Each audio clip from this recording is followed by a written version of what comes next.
Hi everyone, welcome back to the Hashira Half Hour. Super excited to be back here today with another special guest. Today I am joined by, as always, Bryan and Hannah, and extra special today, Jenna. Hello, I am back. I am trying to channel my inner Muichiro after seeing that episode.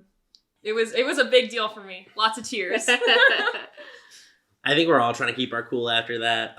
Honestly, this episode was wild. I am super excited to dive into some of the meanings of this episode because back to back, like bomb drops. And of course, we're going to talk more about it, but this episode really was. Yeah. Hi, everyone. I'm back. Much like the break that Han-I-san got in this episode, I got a nice long break in Alaska, but I'm back. I'm not tan because I was in Alaska. Emily made that joke before you walked in. She was like, oh, that Alaska tan. Yeah, definitely not tan because it was cold. But super happy to be back. What a fantastic episode to come back to as well. It was incredible. There was a lot of hype for this episode because we know that we had some of the showrunners from previously acclaimed episodes in the show as well. So we knew we were in for a treat. We didn't know quite how much, and we just dove right into this one. We start off, of course, with this episode, the Mu in Muichiro, with none other than our boy, and where we last left him, he had just emerged from the water urn, and now he's ripping some of these goldfish needles out of his body, and he's reflecting a little bit upon the moment, and some newfound and recalled memories that he has. I'm just going to say it. I've added another character to my simp list. No, not. I was concerned. Same. I'm super confused. It is not Muichiro. The child's 14. It's his dad. just clarifying. What a fantastic way to open the episode, though. I like that we just dove right into it. It really feels like a lot of hope is lost. Like, we ended the last episode on such a high note of him getting out of the pot, but then he's like, I'm numb, like I can't feel anything. These fish are coming his way. I'm gonna quote Noah here, French fry fish. With the mustache. Oh my god.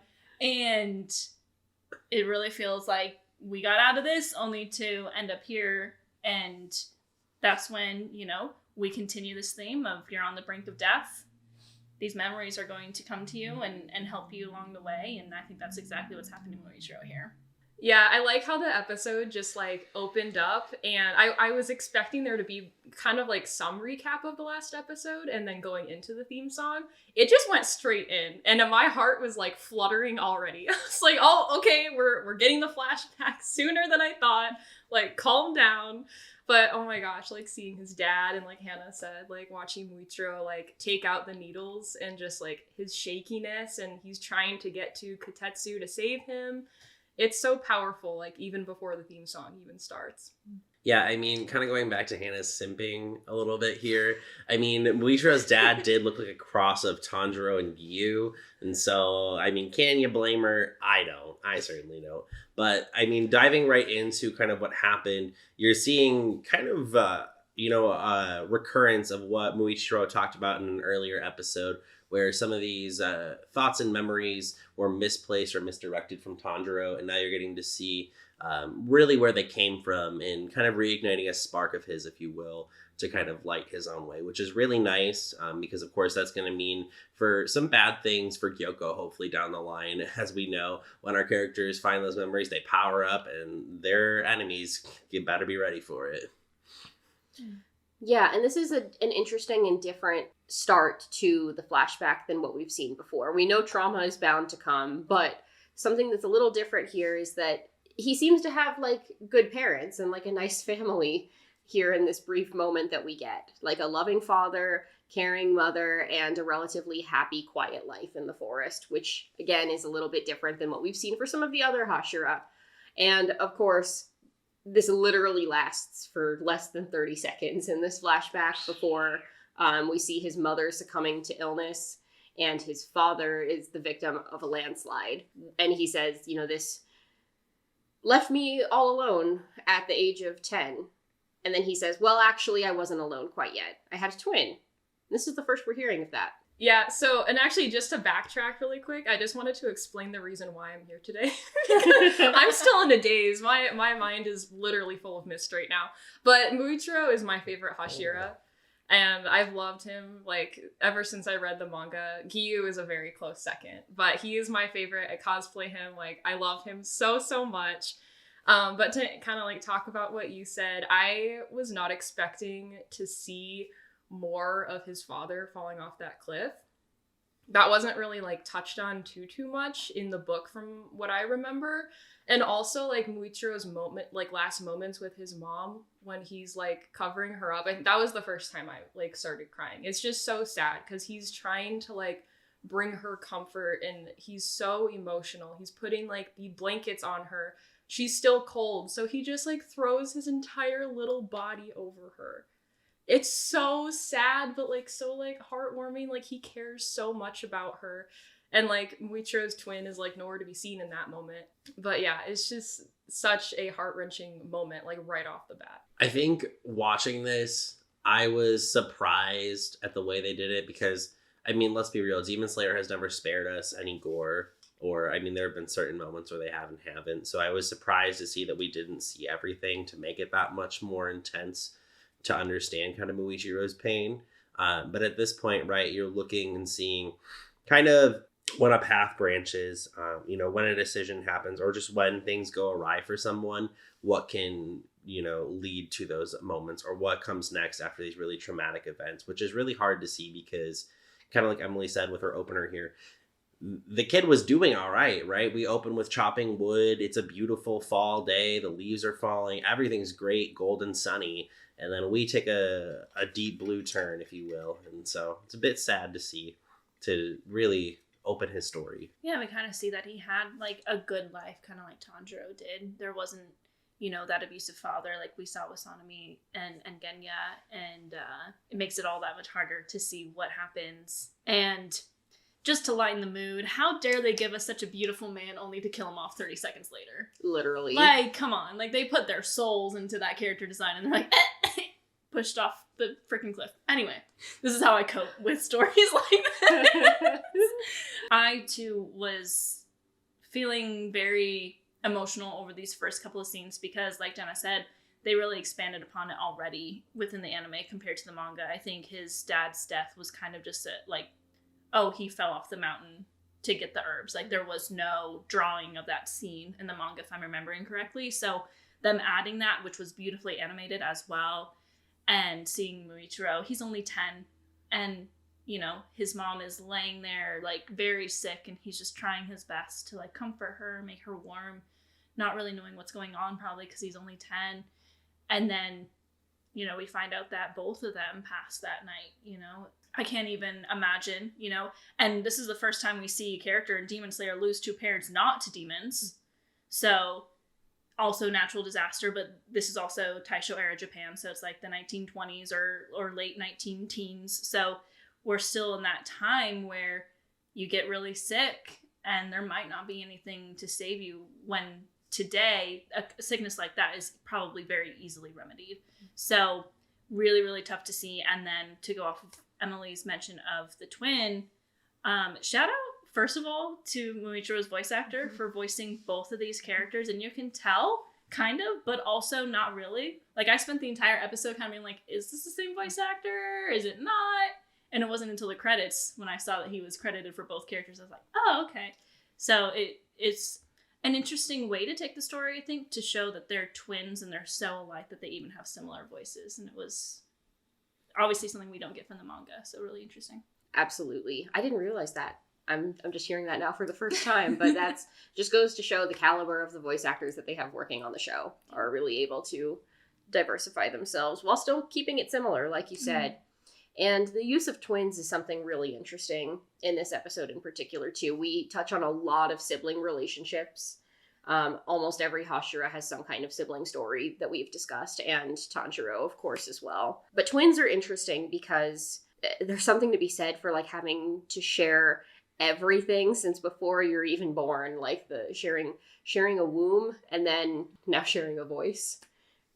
But very, very different sentiments and very different personalities in these two. Going off of what Hannah said about the voice, I kind of picked up on it like halfway through the episode, because with Yurichiro, you can hear what we've seen of Muichiro so far, kind of that colder voice. And then with Muichiro, you're getting this like higher pitch, like kind of like happier tone. And I love that. I didn't see that in the credits, but I figured it was the same, and I love that. That was me looking at the credits like, is Hannah not even credited in this episode? Spoiler alert, no. This episode is about my boy. Okay, I get it. I'll let you have your moment. Hannah's having her Tanjiro withdrawal. Don't worry about it.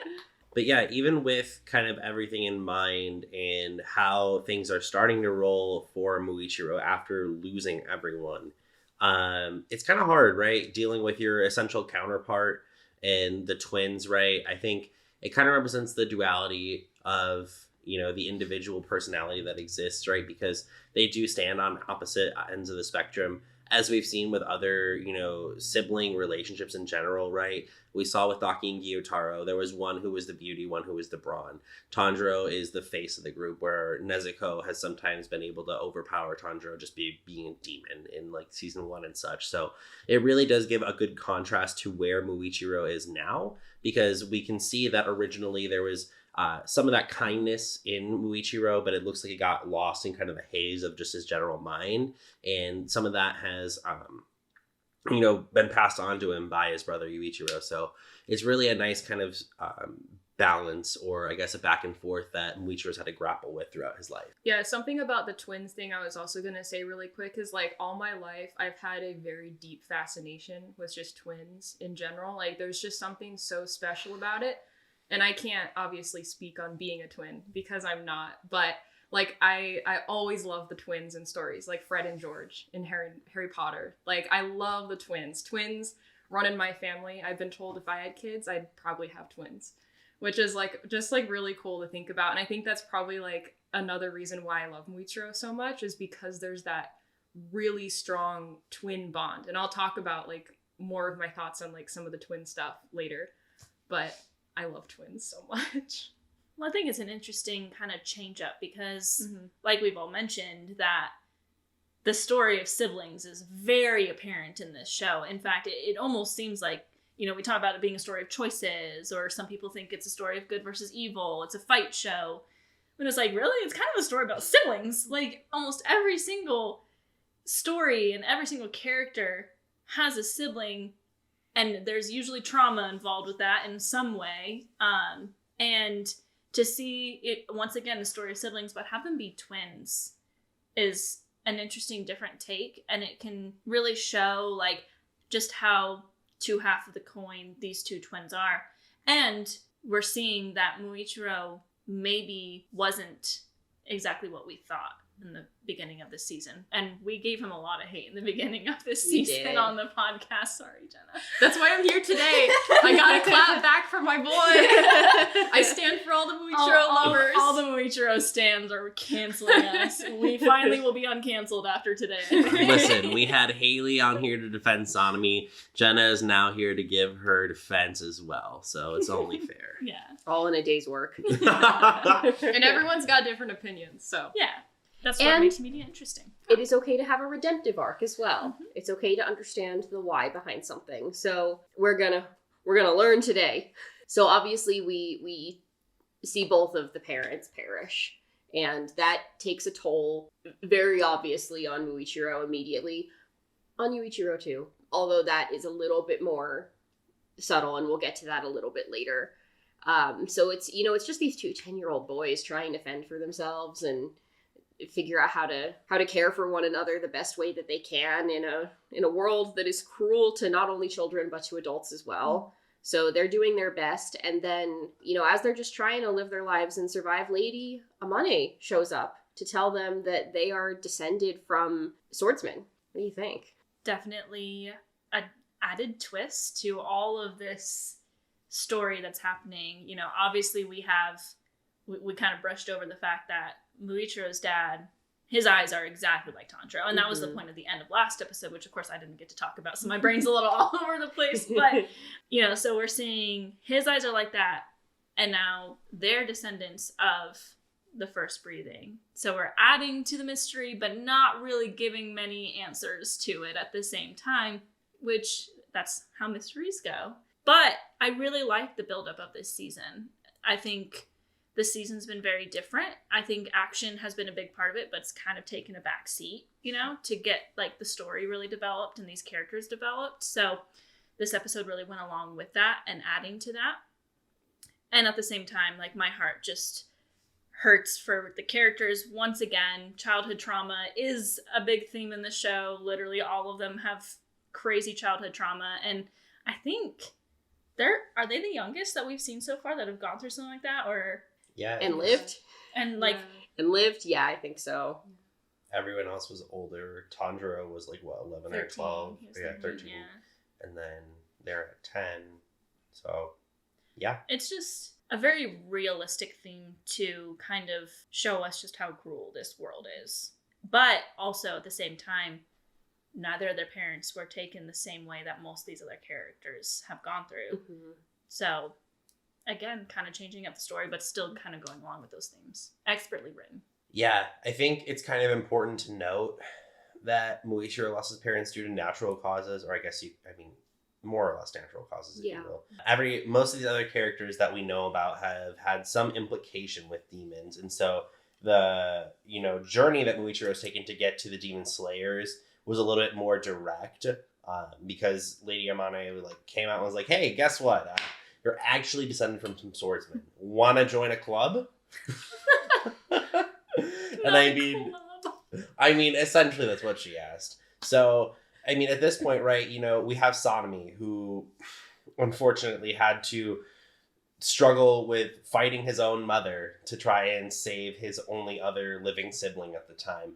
Tanjiro had to try and struggle with Nezuko.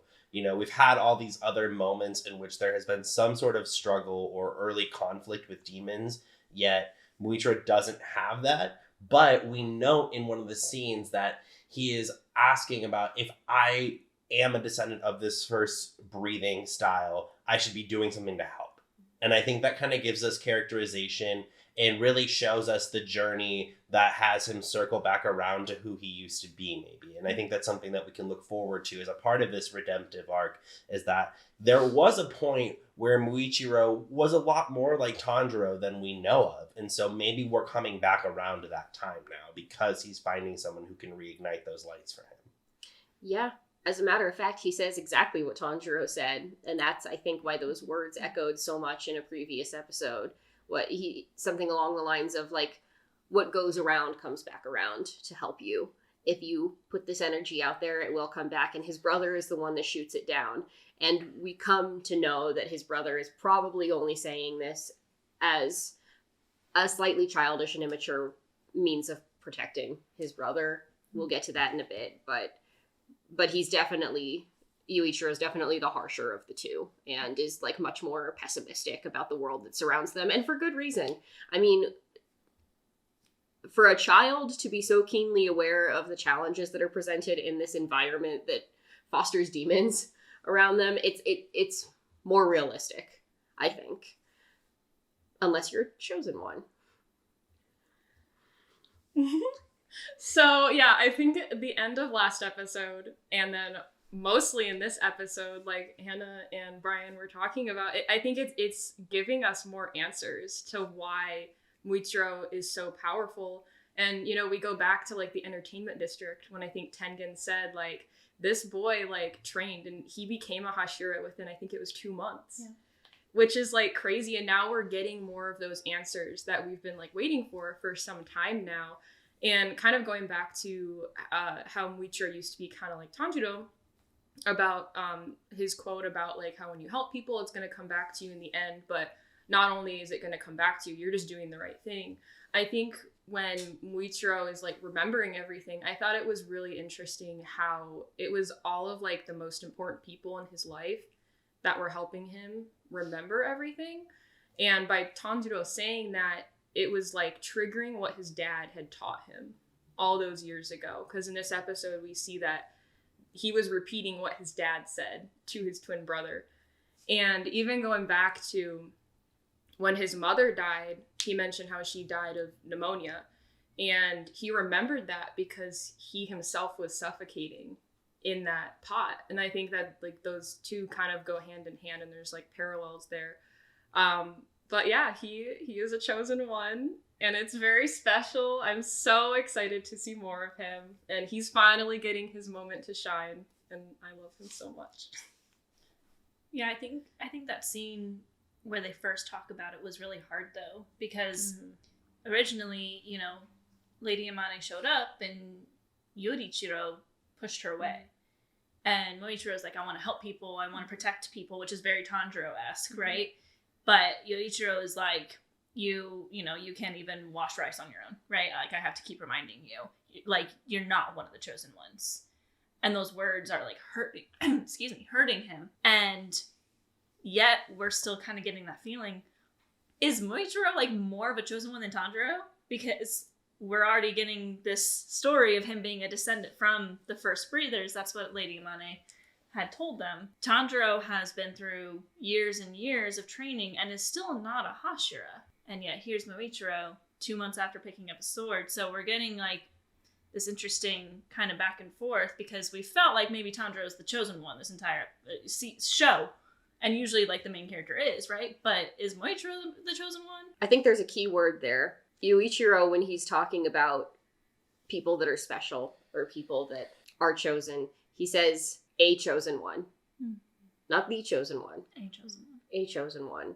Multiple chosen ones in the multiple. story. Which I love. Because again, a lot of stories go with the chosen one. But this story has never really been about that.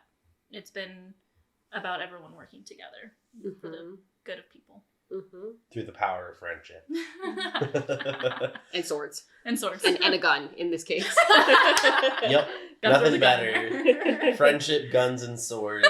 It really just kind of sounds like the American Revolution at this point. Nonetheless, I mean, I think it's really important that Emily noted that it's a chosen one, because there's a reason why there's 11 Hashira, right? Like, there's a reason that there's 9 Hashira. Excuse me. 2 honorary.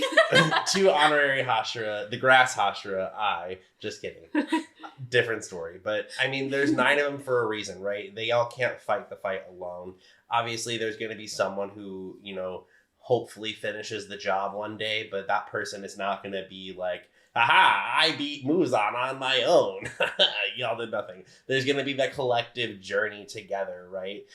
You know, every anime opens with, I mean, at least most shonen anime open with what the end goal in mind is, right? You know, Nezuko is the end goal here, to turn her back to a human. So, you know, it's going to be the entire Demon Slayer core that helps get them there. And I think that's what's kind of being shown here, is that eventually the world will change through the cooperation of everyone who is contributing towards good. It's a team effort for sure. But honestly, the team effort between brothers is not going super well in these initial scenes. You know, back to Lady Amane, super cool that we get a moment with her alone. I think this is the first time we've seen her completely alone. And we obviously know that that's because, I think we've been saying this wrong the entire time. Ubayashiki, apparently. Ubayashiki. I've heard it pronounced 2 different ways, and that's like part of the like whole dropping a vowel in the middle of a name. I've heard some of the characters say Ubuyashiki, and I've heard a few of the characters say Ubuyashiki. So I think either way is fine. I usually say Master Kaguya. Yeah. Master Kaguya is, you know, down for the count. We know that he's afflicted with like an unspoken illness, and so for a journey like this one all the way up a mountain, he would be too frail to make the journey. But it's really cool that she has agency as a woman in this time period to be sent to go do something so important. You know, so we see her, and she's ethereal as always, and she's delivered this news and is rudely sent away by Yuichiro because he doesn't want to be involved. He, again, is in his own backhanded way kind of, I think, trying to protect the family that he has left. And so he also just always kind of has a rude disposition. And so he berates her until she leaves. But she keeps coming back. And she keeps coming back. You know, and Muichiro's excited by this. It's like a sense of purpose. A topic of conversation, if nothing else, between him and his brother. Just wanting to be able to go help other people, which is really shut down. This is like the penultimate well, maybe not the penultimate fight in the episode, but between the siblings, definitely this is like the catalyst for their rift, I think, before the end. Being like very harshly shut down in this dream that he has to help other people and being told that he is not a chosen one by his twin. So this is kind of jumping ahead a little bit, but in Yuichiro's final moments, he does acknowledge that everything that he had done over those years was to protect his brother. And when I read the manga for the first time, I did not like Yuichiro. Like, he just didn't sit well with me, obviously, because he's so rude. He's so mean to his brother. And we see that for the majority of this episode. But I did want to stand up for him just for a second and acknowledge that everything that he had done was out of love to protect his brother.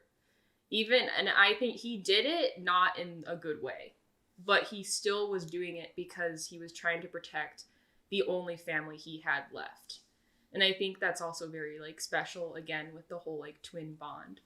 But I just wanted to say that, and we'll obviously talk more about the move Muichiro a little bit later when we get there.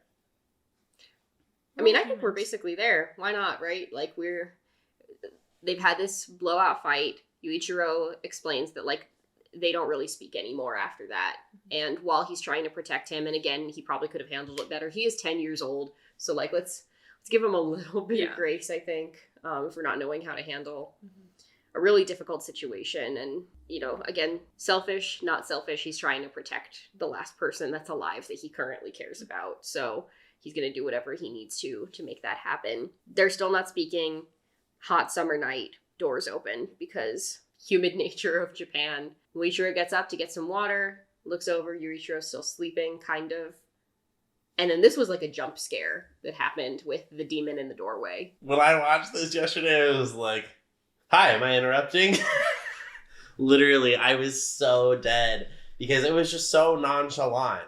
But I think that is the cool part about Demon Slayer, is that it does really go 0 to 100 so quickly. So I think that this was really an important moment to show, I guess, it aligns with every character that within just a small moment, your life can completely change. That was really reflected by Genya a couple episodes ago, but also in the same breath, kind of jumping back to Yuichiro, I think he's like a cactus hug, if you will, right? Like, he's trying his best, but it is painful to watch because he doesn't know how else to protect someone. He's trying to take the lead, and I think he's trying to be a little bit more realistic to keep everybody alive. So that's kind of an important piece. But as this kind of plays out, Muichiro is terrified, and he's watching his only family member get dismembered right in front of him, and he is just not doing well. I'll let Jenna and Hannah talk a little bit more about what comes next. Well, I wanted to kind of piggyback off of something Jenna mentioned earlier with Yuichiro. He's trying to protect his brother. And we've seen this before with Sanemi and Genya. And, we'll go down that road a little bit down the line of the show. But we see it with Tanjiro and Nezuko as well. Like, this is all just like siblings trying to protect siblings. But when you're that young and you go through what each one has gone separately, you're going to handle that a little bit differently. And I think, Tanjiro's kind of this like picture perfect, how we want all of the all of the siblings that want to protect their other siblings to act. But that's just not realistic to expect when you go through what they've gone. In fact, his way of doing things is probably the most unrealistic of them all, So we're continuing to see just how human these characters are. And while, yes, it's like, it's hard to watch Yuichiro act this way towards Muichiro, it still is like, I understand. What would I have done if I was 10 years old and in the situation they were in, right? Like, I don't know. And his trauma is coming from both of his parents trying to be kind to others and protect and do these things. So like Muichiro says that, he's like, I don't want you to die, essentially. But this scene when the demon shows up surprised the hell out of me because, again, UFO table shout out, they're adding a lot to this story that wasn't really in the manga. I don't remember watching his arm fly off in the manga. I don't know if that happened. I think a lot of times in the manga something will happen and we kind of miss it though. But so that really shocked me. but it just, we've talked about the fact that they lost their parents to natural causes, but everything leads back to demons. And I think this is the string snapping for Muichiro because of what happens next with him, you know, kind of getting in touch with some kind of animal inside himself that he doesn't know exists. Because we've seen, it's kind of been implied that he's the weaker of the two, you know, with carrying the logs. He was struggling with it while Yorichiro wasn't. He kind of just is the one who has to be reminded to do the chores. He seems to be just a little bit more kind of like a free spirit, while Yorichiro's trying to just live life because they're two 10-year-olds on their own, right? So we've seen all of this kind of background of him being kind of the weaker one of the two. And then he gets in touch with this beast inside of him, and it's brought on by just this absolutely horrific scene that's unfolding in front of him. Yeah, going back to what Hannah said really quick about when he was carrying the log, I was gonna say something when we were watching it, but I decided not to because I think I was crying. But but when he was carrying that log and it dropped, I was like, oh, that's me. I am so weak. But yeah, I was like, oh my gosh, he's so cute. He's so small. I don't think any of us can carry a log. Let's be real here. You Yeah, don't understand that's how true, heavy that's those true. things are. Speak for yourself. No, your Yorichiro just walking by like, oh yeah, I've got this. But no, I love what you said. It was beautiful. And going back to when the demon just walks into the house, like, it's just so terrifying because the brothers are literally just doing what, like, a natural thing. They're just opening up the door to get like fresh air in. And we would live here if we didn't have air conditioner at that time. Exactly. Yeah. And a demon just walks in. Like, up until this moment, we've seen like demons like break in, and it's usually like this big like scuffle and like kind of like violence, but this demon just walks in, and I think that makes it so much more like disturbing. And like, Yorichiro's first instinct is to jump in front of Muichiro to save him. And I think they depicted that in the anime like really well, because in the manga, like, they don't really like show him like jumping kind of. But I really loved how that was depicted. I did not appreciate the arm flying and hitting the wall. I think like that was pretty gory, man. That was bad. I really didn't like that.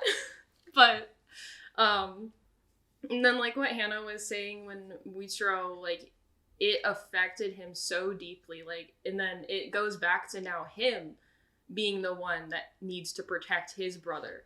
And they kind of have that back and forth thing like Tanjiro and Nezuko had a couple episodes, and like they always do. But and then the roar, I was like waiting for that roar. Like, I've been waiting for that for a long time because the story like really focuses in on that. And I think that shout out to the voice actor again. Like, he did an amazing job with like all the different ranges for all these characters and different scenes. And then I think when we were watching, I think Hannah, you were like, yeah, I'm glad we didn't see all the details that went into Muichiro, like slaughtering that demon. And I agree with that. That was Just brutal. saw the aftermath, as I think. Yes, thank you. I agree. Yeah, I don't know if it was the right reaction, but we were like cracking up when that showed up, because we're like, man, he showed up to this fight completely like an unequal fight. Like, he's a little kid, he's got like a hammer and like a hatchet or something, and he did all that to the demon, who definitely had the fair advantage. Savage. Absolutely. Kids, honestly, these kids are scary. I think there's like something really special to be said about like Yorichiro always like putting Muichiro down like all his life, like making him think like, you're so weak, like you're nothing, you're incompetent, and all those like things that he said his name meant. And like at a certain point, Muichiro is going to start believing that. And so for him to like fight back and to like let his like inner strength shine is just so beautiful. And he's so powerful. And again, he's my favorite Hashira. I love him. He definitely kicked some ass even in this first moment, and proved himself to be a chosen one of some capacity, even though it's still a diamond in the rough at this point. So, you know, we all know that he takes out that demon. I don't know about easily, but he takes him out in many, many pieces.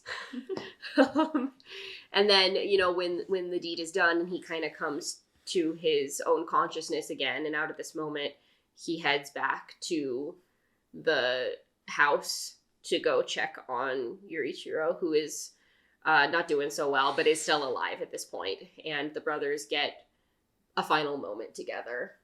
Yeah.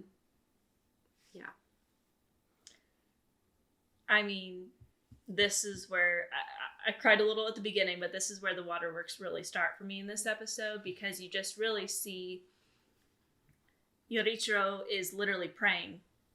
He's saying, like, protect him, let him live, please, please God, please Buddha, like, anyone who will listen to me, please protect him. And then he starts talking about how kind he is, how much he deserves to live, that everything he's done is because he just wants him to continue living, and that he deserves this because he's such a good person.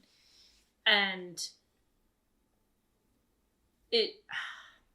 that kind of stuff just gets to me. You know, sibling stories in general are something very close to me because I'm very close with my sisters, and it's just really powerful when we go through this scene of just kind of hating on Muichiro, and we were hating on Muichiro earlier, you know, and it's like, this is what this show does so well, how quickly I can turn and be like, I freaking love this character, because I just feel like they're human, and I feel like they're just trying their best, and that's what Muichiro was doing. That was what Muichiro was doing. And I think it's around this time that Muichiro says that he must have been acting like his brother because of his amnesia. And it's like, this all makes sense, because that's probably like somewhere, however his amnesia is working, he still remembered his brother because he looked just like him, right? And everything's coming full circle here, but also just the emotions of this brother that's on his deathbed, just begging to whatever God he can think of, that his brother gets to live, because that's all he wanted to do. That's why he jumped in front of him and lost his arm. And it's just so powerful. It's something we see time and time again in this show, and every time it holds such a special meaning. I think with Muichiro, where he stands at this point, right, is very interesting because, you know, after watching his brother break down and admit essentially to you know, kind of feeding him false information out of his own good, right? Because at that point, he's like, you actually are kind of better than me. And like, I was, to a certain extent, holding you back from what you could be doing. I think it's a really inspiring moment for him as he's kind of there on his deathbed. And I think that's probably what turned him, you know, to maybe end up believing that he could become a swordsman at that point, right? Because, you know, as someone's dying, it's their last words. And that's probably what you're going to hold on to the most at that point in your life. So really watching kind of this scene play out is very important, because I think it is kind of what sets Tanjiro on the journey to, you know, healing from all this trauma. While it's not the greatest way to do it, and there's still very clearly a little bit ways to go because he isn't still fully all the way recovered, he does have at least some sort of hope to regain the person who he was at one time. Yeah, I love what both of you said, and it's just, I love hearing, like, how much you love him now. It makes me so happy. I think this was the scene that had me crying the most during this episode. It's, of course, like when two people, family or friends or like partners, like when two people love each other so much, and when one of them is dying, and like we see Muichiro like grab his hand and they have like their final moments together. It's like just so heartbreaking. And like Hannah was talking about with Muichiro praying to all the gods, Buddha, like everything he was saying to just protect his brother. It's just so powerful. And he admits that he knew Muichiro was like made for so much more, in that he just didn't want to see him get hurt. And he says, like, you know, all this time, like, I've known what your name has actually meant. And that's the part that I just I think we all lost the most. Yeah, we all lost it. And that's where, like, I am just so, like, emotional over, because it's just so special. And you see, like, how much like thought and effort was put into like creating his name too. It wasn't just like something random that the author thought. There was meaning behind it, which I think is like really special and unique. And oh my gosh, just the animation of the two brothers having that final scene together was so, like, the colors, like everything was so beautiful, and it just like tugs at the heartstrings so much. Definitely one of the most heart-wrenching scenes I think that we've seen between siblings. There's like a real chance to communicate here, which is again something that's missing from a lot of the other relationships.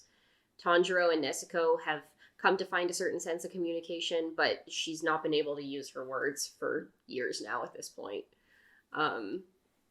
Sanemi and Genya, choose not to speak to each other. Exactly. So there's like a rift there as well. Even if some things are thought but remain unspoken, this is like one. And even though obviously there's like a really sad sense of finality here in these last moments, there is communication between the two. And so at least they're able to have things kind of end on this somber but kind of uplifting note at the same time. It's like there's at least like that sense of closure in the conversation that's really nice between them. And it's the memory of this moment and the acknowledgement that Muichiro finally gets from his brother that propels us back into the future. And we get to see the mark manifest in this moment. We all look at Jenna for this. We're like, okay, so in this moment, I was obviously crying, and I'm pretty sure I choked. she did. I heard it. I let out some kind of noise that wasn't pretty. Oh no. And I was like, oh, because I have been waiting to see this mark for months. I have been wondering what the color of it would be for like literal months. I remember texting Hannah about this like months ago, back in February, because I cosplay Muichiro and I wanted to put the marks on my cheeks and on my forehead. And I was like, well, what color like would this be? Like, is it gonna be red to match like Tanjiro's and kind of like the whole vibe we have going on here, or is it gonna be turquoise to match more of like his aesthetic and his hair color and everything? And I went with turquoise for my cosplay. I always did turquoise. Well, but deep down, like, I kind of thought it would be red. And I think during that scene, I was like, it's red! It's red! I like couldn't, like, I was just like, oh my gosh! But yeah. Oh my gosh. And like, like, it's just, I don't even have words. Again, like, the mist it's hitting me right now. But it's just such a special moment. I think that was like the most impactful moment for me for the episode, just because I've been waiting for this moment so long, and to see like this manifest on a Hashira now. It's not just Tanjiro, like we're getting more characters that have this mark on their face, and we'll get answers to what that is and why it's there, but we know it's special. I think this is really cool, and we don't get context to this, but I would assume that during the moment where Muichiro is fighting the demon that killed Yuichiro, I would also like to assume that the mark manifested in that moment. And I think that might have been his first instance with it. And I think now that he has mist breathing on his side, he's able to move the haze out of his way to see clearly. And I think that's really important to distinguish now that he's, he's building his timeline again, I guess, if you will, right? Because there are clearly points where he doesn't remember stuff, and there are clearly things that he doesn't remember about the world around him. But now being able to use the mark to kind of reignite his emotions and get in touch with his previous self, while still, grappling with the present and what's to come in the future, I think is really important for his character development, which I really like. I was not, a big Muichiro fan at the beginning of the season. But he is growing on me for sure. I think he is moving up places in my Hashira ranking as well. But I think it's really important to note that he's now having control over the mark as well, where originally he blacked out. And I think while very cool to see him literally impale a demon at the age of 10 or 11, very nice to also see what he can do with some, I guess, adult skills, if you will. Yeah, I mean, the first one was all rage. This one is controlled. This one is, this is a Hashira. He's a Hashira. He's Tokito Muichiro, And I loved the way they did this scene because it's so emotional with like these final moments between brothers, and then we cut to present day, but the music doesn't really change. It stays like soft and somber, almost like, you know, every time Tanjiro has manifested this, it's been like bombastic and like huge, and you know, it's like, oh, you know, this one we still felt that like, oh, but it was more emotionally driven, I think. And also another piece to a story, we didn't know other people could do this, you know, so what's going on? Another Slayer has a mark? What? Like, does everyone get a mark? Is it like Oprah? You get a mark. You get a mark. You get a mark. We'll find out. But as the words say, you know, the Mu in Muichiro stands for infinity, which I have to call out this comment because as we started this episode today, we heard a train. and Emily's like, oh, it's the Mu in Mugen, which is like, that's actually true because Mugen means infinity. And I was laughing because I was like, yeah, you just said it. The only reason we got the movie as Mugen Train was because there was another movie called Infinity Train happening at the same time, apparently. So they just decided to keep it for the Japanese word for the American release. But anyway, we'll go down that rabbit hole another time probably. But just a beautiful scene. Absolutely stunning. I love it whenever they do like a fight scene because, of course, his mark manifests and he starts to fight. But again, the music is still soft and it still is like reminding you that this is like a very emotional moment. And I think it was just really incredibly done. Yeah. Something I just wanted to touch on really quick for both of you. Bryan, I loved how you said that his mark probably manifested too when he took out that demon. I love that. I've never thought of that, but you're so right because he was so full of anger in that moment. And then what you said about infinity, I wanted to bring up today kind of like the parallels we've seen with infinity in general in Demon Slayer. Like we saw that with the Mugen Train. A couple episodes ago, I think Emily, you were the one that said, I think it was in episode 5 when Tanjiro does his Sun Halo Dragon dance. Sun Halo Yes. Dragon head dance. Okay, cool. I almost got it. And it pans out and it looks like the infinity symbol. I think you were the one that said that, Emily, which really stuck out to me because now we have like the Infinity Castle. We're getting how Muichiro, like his name literally means like infinite and he can tap into like infinite strength and infinite power. And I just like really love seeing that parallel like throughout the story. That's really interesting. The differences in what infinite means for the two sides of this war that is, you know, impending. I like that you said like tapping into infinite power for the Demon Slayers, but the only way to be able to do that is when they're able to fight together. Together, they're able to come up with infinite power. Infinity for Muzan means something a lot different. You know, this search for eternity, which he already is very, very close to. The only thing he has yet to conquer is the sun, which we'll get to later. That's really interesting, though. I hadn't thought about all that. The many ways to consider infinity. But we pan back to Muichiro. Marks manifested and some more mist breathing, which was just beautiful. Anytime that we get to see this is a blessed, blessed moment. And again, we got some wonderful showrunners on this episode for the animation. So just beautiful as he's taking on these slightly smaller fry demons.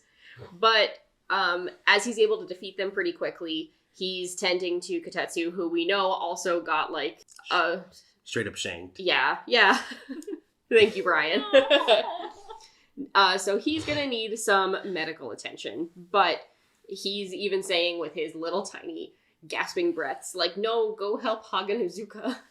And we remember that our handsome man is waiting, unaware, in the cabin next door because Gyoko is still trying to get his attention. Listen, I missed my moment last week. The way, when I found out that Haganazuka's face was going to be revealed the week I was gone, I literally texted Emily and I was like, this episode is happening while I'm gone. And we both were like, no! Because we've been looking forward to this one forever. So, first of all, great job simping for the two of us during in the podcast last week. I was listening, I'm like, the same. Oh my god. That man.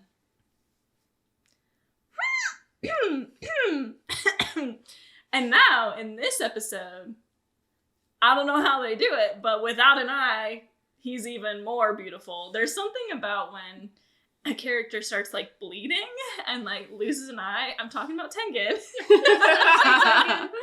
They get like 10 times hotter, and it's like, okay, a demon slayer needs to like calm down with the beautiful men. Don't calm down. No. We like Don't it. calm Give down. us Like, more, give us more. That was a joke. Please don't stop. UFO table. Give it to us. Thank you. But just incredible. It's cool to get back to Gyoko because we've spent so much time with Muichiro. And of course, in this time, like 2 seconds have passed, right? But 20 minutes of the episode have gone by. And it's just kind of reminding us, like, he's still working on this sword. Kanamori is like off to the side, and I think it's really interesting that Gyoko is like desperately trying to find ways to get him to get his attention. And I hate that guy, but his moment of being like, I'm focusing so much on him. Yes, incredibly done. I need to stop talking about Haganazuka because I could go on for hours about him, just like Emily did. I will leave the simping of Haganazuka to Emily and Hannah. I will say I do not think he's as beautiful as these two. Sorry. I just had to get that out there. He's great, but I know you two. I think I need to go. No, please keep me. I'm gonna just no, he's gorgeous. But I'll leave it to you two because you've waited longer than I have. But one of my favorite scenes with him in this episode was when he went like flying, and then like he's like in the middle of the woods, and he's like, "All right, back to my work." He's just still going. I need him to pay that much attention to me. Like, with a random block.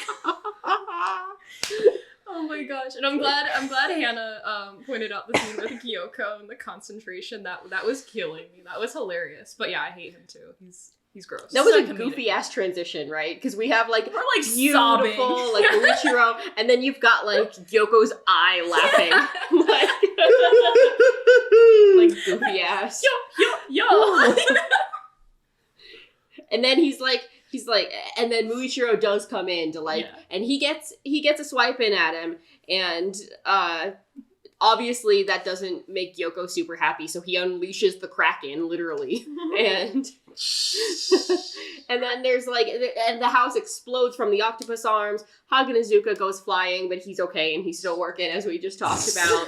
But now it's like Muichiro versus octopus arms and Gyoko at the other end of it, and Muichiro is still snarky in this episode. Like, we know that he is not the same person he was when he was the sweet, bright-eyed child that wanted to just go fight. He's still got a little bit of, like, this kind of bad attitude that we've come to know. And so he's like, what's the problem, old man? Can't keep up? Been around for 100 years. Your senses are dulling. And Gyoko says, don't underestimate me. That's my impression. Kind of going forward, right, we get to see Muichiro kick some real ass. He's in the grasps of the octopus, and he cuts it up like no other, right? He breaks out pretty much instantaneously.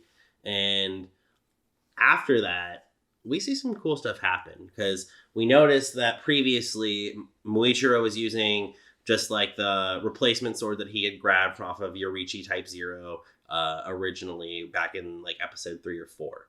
Then he gets his real thing back, and he feels like in the groove. He is literally just like serving you mist, flow, everything about it. And he makes the remark, it fits like a glove. I don't know how a sword fits a person. However, if I picked one up and I felt that same thing, I guess I'd have to agree. That scene is so beautiful. Let's just talk about also the following sequence that comes after that, because he seems all of a sudden dialed in like no other. This whole sequence of events, I want to let Jenna talk about it, but I have so many thoughts too, because like from here to the end, just like chills, tears, like the whole shebang, the way they edited all this together with the music and everything was just like top tier. Like, you had me almost forgetting that Tanjiro wasn't in this episode at this point because it was so good. But just the reveal of the sword and the way that he like cut out and you could see his face while he was doing it, and he was just like staring off into the distance. I was like, okay, he's still our boy that stares into the distance with no thought in his head while he's like, you know. But the reveal of his sword, just that moment where his hair is flying like mist. I think you made that comment while we were watching it. Fits like a glove. We get one more flashback to his former swordsmith who had passed away due to heart disease, talking about how much he worried about him and how much, you know, how hard he worked, how much like the fact that he couldn't remember things was tearing him up inside. And it seems like he was really only confiding in this swordsmith originally. And it was great to see that. I think that says a lot about his character, that he knew that this stuff was happening and he was confiding in someone. And just an incredibly powerful moment leading into him just going ham on Gyoko. The music going from Muichiro's theme to the Demon Slayer theme, which it did that with Tanjiro earlier, because again, the story is about the Demon Slayers as a whole. Chills through my body. So well done. I could go on about this scene forever, but like I said, I want Jenna to get to talk about it. No, yeah, I agree with everything you guys said. It was such a magical scene and such a beautiful way to end such a tragic episode. Like, giving us that action in such a beautiful way. And it added so much that wasn't in the manga either. Which was, like, so cool to kind of, like, see, like, new things and more to that fighting style. Oh my gosh, I think I started crying once again when his real sword came back. And it's finally fixed. And it kind of had, like, a bluish shine to it. Mm-hmm. And that, like, I wasn't expecting, but it was gorgeous. Like I said before, I cosplayed Muichiro. I brought my sword today. I don't know why. I just, like, I had to have it here with me. Seeing it in the episode for the first time. Well, not for the first time. We saw it back in season 1, but his new sword. Absolutely beautiful. I love the animation of the mist when he's fighting Gyoko, and like when he's wrapped up in the octopus tentacles and like his arms are pinned, but somehow he's still just like chung chung, and like it just cuts, and like both of them, like him and the sword smither, are saved. And oh my gosh, like I think I was like watching it with like tears streaming down my face. My mouth was like open, and like Hannah said, complete chills because it's beautiful. And something about his like other flashback to his first swordsmith that I thought was like really powerful is, and kind of like what Hannah was saying, he confided in that person enough so that he was worried about Muichiro, and Muichiro like apologized, like, I'm sorry I made you worry. And like that's huge coming from what we know of Muichiro so far, and like how far he's come after remembering his past. Like it's so beautiful. Oh my goodness. I love it so much. Something else I was going to say about Muichiro in this whole moment after he remembers everything. This kind of goes back to what I was talking about earlier, how the most important people are what helped him remember. And I like remember everything that he's been through is his twin, Yurichiro, because all this time, everything that we've seen of Muichiro, and we've kind of hinted at this throughout the episode, but he had kind of turned into his twin. He had been super like cold and rude, and everything that we had seen of Muichiro is like literally his twin. And we're finally getting to understand that. And that goes back to, I think in episode 2 when Tanjiro had mentioned like there's no malice coming off of him. Like what's going on? Like he's not meaning to be rude. That's just how he is. And now we know that that's not the real Muichiro deep down. He was the kind-hearted boy, very much similar to Tanjiro. And I love that so much, and for him to just combat that. And now we're seeing more of him, but it's still a combination of his twin. We get his sassiness, which is so fun to see. And I'm excited to see more of what's to come with Muichiro's personality change after he's remembered everything. It's going to be good. Best of both worlds, right? And then we get the infamous episode cut, of course, right in the middle of all of the action. classic Demon Slayer to be picked up next week. Are there any final thoughts on the episode before we transition to our favorite moments? Just because you mentioned it, but the episode like ending on Yorichiro's voice, which we've already established, just the same person, but saying that he's one of the chosen ones. Mm-hmm. And it was specifically Yorichiro because we're getting, during this final fight scene, this voiceover of Yorichiro talking to Muichiro and saying things like, you know, you're kind, you're amazing, and you are one of the chosen ones. And then, I love that song that's at the end, but I hate that song that's at the end. Agreed. I have two things to say really quick. Something that I picked up on while watching this episode was kind of like the symbolism of what the twins are wearing. We see that Muichiro is wearing white and Yorichiro is wearing like black.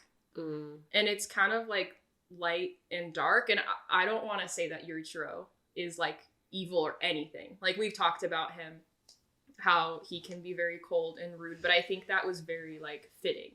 That he was wearing the darker color the whole time and Muichiro was wearing the white. And then the other thing I wanted to say really quick is this would not be an episode with me as the guest if I did not bring up Rui. So I just... I was waiting for this. Yeah. She's going to bring it up somehow. It's coming at some point. Yeah. But just jumping back to when I saw Muichiro for the first time, back in like at the end of season 1, when I saw his face, the first thing I thought of was Rui. And I think there are just little parallels that I see between these boys, and probably why like I love them both so much is because they feel very similar to me. Like, they're vastly different, very, very different, but they're both like these young boys. And something that I was picking up more on in like this season, of course we have like the monotone, like calm voice for like both of them, like super calm, but like super angry on the inside. And something in this season, going back to the way that Tanjiro like has an influence on people and how deeply that moves people. I know you've talked about this in like all your episodes, but I wanted to bring it up again because it's so true. We see in the Spider arc Tanjiro's words about like having like a sibling bond being so strong, and now he's not going to give up Nezuko. And Rui's reaction to that is like, he's like shaking, he's pointing, he's like, what did you just say? And we get that same reaction from Muichiro when Tanjiro had his speech on kindness. We get the exact same thing of like, oh my gosh, like, what did you just say? And I love the parallels seen between them. They are two of my favorite boys. I had to get that out. Oh yeah, so I also have a question for all of us. I was trying to think of something cool. Do you think there's any symbolism behind Muichiro's family being woodcutters? Yes. Oh my god, yes. Okay. Literally, okay. The axe forgets, the tree remembers.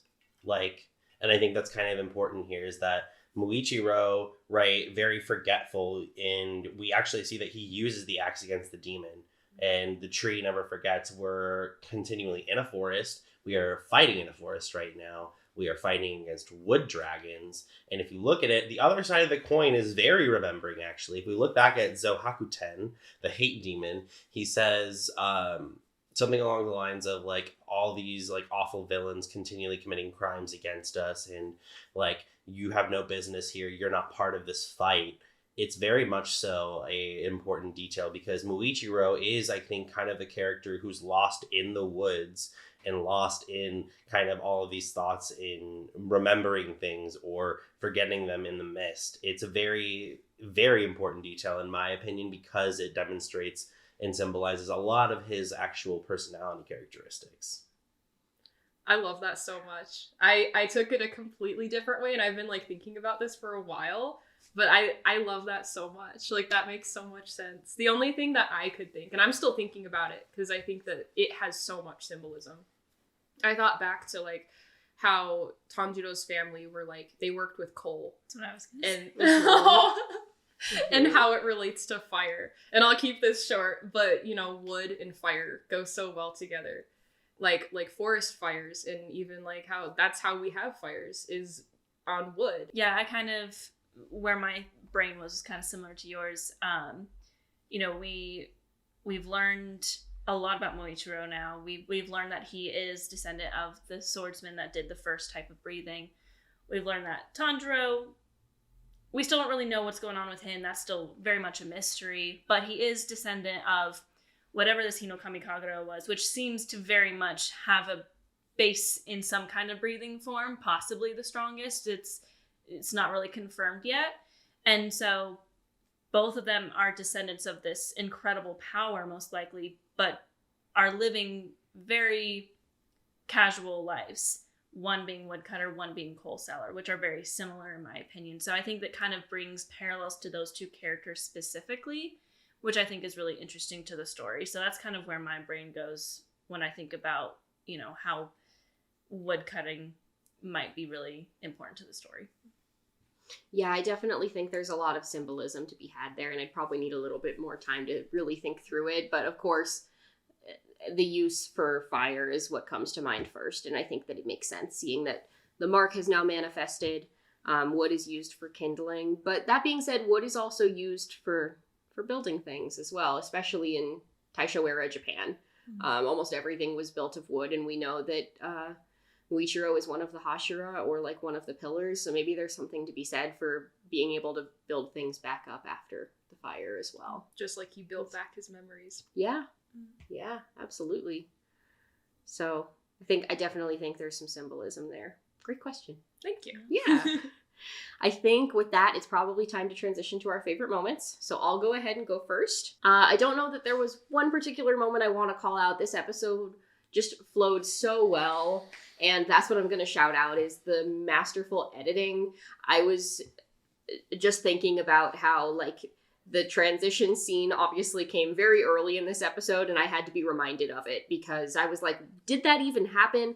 It felt like everything was tied together so smoothly, and the editing was so intentional that it slipped my mind that it even happened. And especially without a commercial break, we're not watching it with a commercial break over here. So just done so well. The pacing of this episode was absolutely perfect. So I'm going to have to shout out the editors and our fabulous showrunners once again.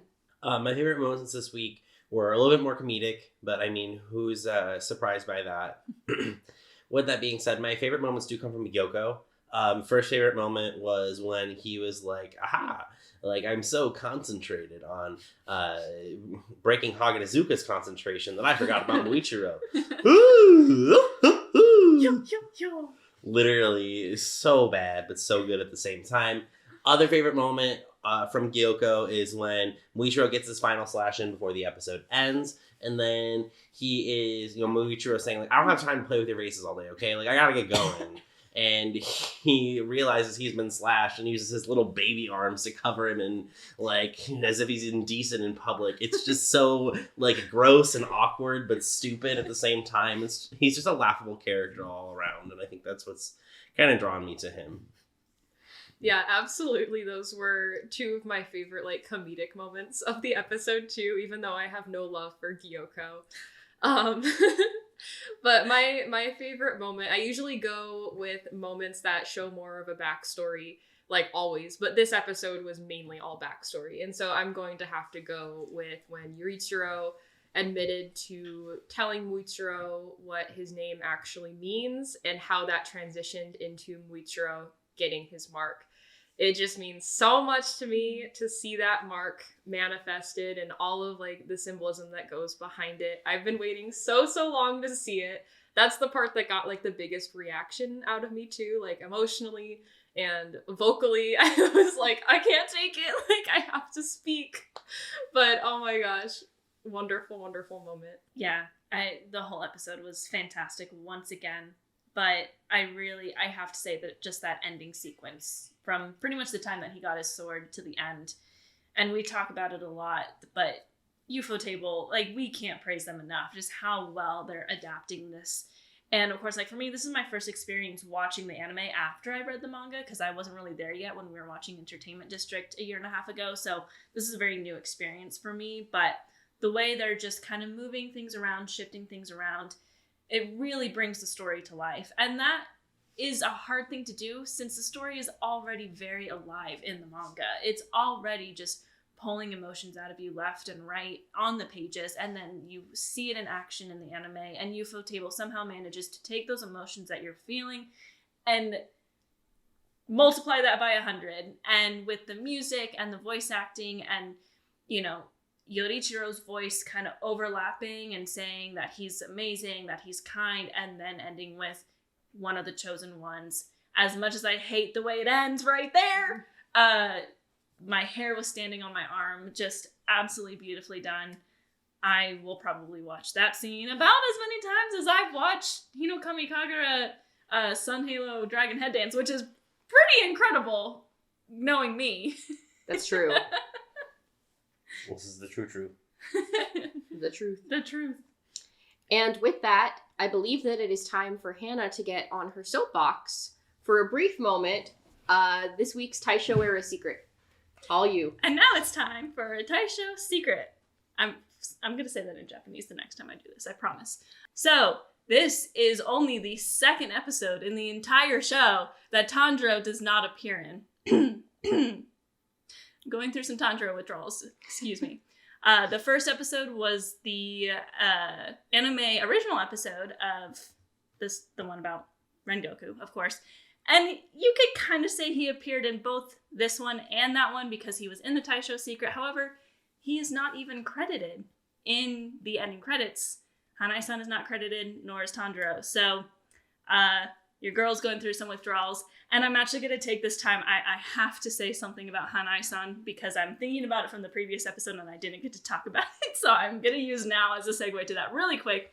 But I have to say, Hanai-san killed it in episode 7. Oh, yeah. With his range in that episode. Something I found really, really interesting was the first half, of course, he's being Tanjiro as normal, yelling, screaming. That speech was so powerful. But in the second half of the episode, when he's appearing as like the misty memory, that's still all him. But he's changing his voice to mesh with the voice actor of Muichiro's dad so that when we transition into him speaking for the first time, they almost sound the same. Like he's practically impersonating this man, but it's still Hanai-san speaking all the way until that very last line. Absolutely incredible. You know me, I'm a huge fan of his, but that just like took it to another level in my opinion. Just absolutely incredible. So I had to call that out as part of my Taisho Secret. That was all Hanai-san until the very, very end. I think a few people actually thought that it was the other voice actor starting because he sounded so different, but it was actually him. Amazing. Sugoi. Once again. And with that, we are definitely well over time. So thank you for joining us again. Thank you, Jenna, for coming on the show for a second time. And to all our guests in recent weeks and to everyone who's listening, we're so happy to have you here along for the journey. And we hope to see you next week. We're excited to continue the Swordsmith Village arc. Until then, if you enjoy what you've heard, please like, comment, subscribe. We are on YouTube at Hashira Half Hour. We are on Spotify, Apple Podcasts. We are on Twitter, Instagram, TikTok. Please give us a follow. Check us out. If you like anything or you have any questions you might like to see answered, go ahead and drop that in a comment. And we will see you next week. Umai. Thank you so much for having me. I love you guys. Umai! Umai! Umai! Like I said on the train in the middle of Alaska after eating my lunch. I did it. And I didn't die. Umai!